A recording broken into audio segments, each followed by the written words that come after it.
সকলকে নববর্ষের শুভেচ্ছা জানিয়ে আজকে দুপুরে লাঞ্চ মেনু তোমার শেয়ার করলাম। अबे जल्दी बोल। তো আজকের দুপুরে নববর্ষের স্পেশাল লাঞ্চ মেনু ছিল ফ্রাইড রাইস, আর ছিল দেশি মুরগির লাল ঝোল, আর ছিল কাঁচা আমের চাটনি। এদিকে ছিল স্যালাডের মধ্যে ছিল শসা, ছিল একটা পেঁয়াজ ছিল, আর ছিল গাজর, আর একটা লাল টমেটো দিয়ে। এই হলো লাঞ্চ মেনুর থালি নববর্ষের স্পেশাল দুপুরে।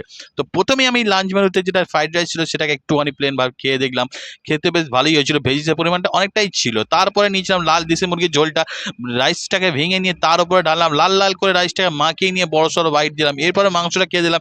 দেশি মুরগি বলে কথা, বস ভালো তো হবেই। আর তোমরা নববর্ষের দুপুরে কি খেয়েছো লাঞ্চে একটু কমেন্টটা করতে ভুলো না। হাতটা একটু খরচা করো বস। তারপর একটু বড় সড়ো বাইট দেওয়া মাংস, আলু আর রাইস আর একটু স্যালাড দিয়ে বড় সড়ো বাইট দিলাম, স্বর্গীয় সুখ পেলাম বস। তো এরপরে পাতের মধ্যে উঠে যে কটা মাংস ছিল সব কটাকে নিয়ে এক এক করে মাংসগুলো খাওয়াটা শেষ করে নিলাম। আজকে দুপুর লাঞ্চ মেনু বেশ দারুণ ভাবে জমে গেল। শেষ পাতের চাটনি, কথা আমের চাটনি, টক টক মিষ্টি চাটনিকে আজকে ভিডিওটা এখানেই এন্ড করলাম। বাই।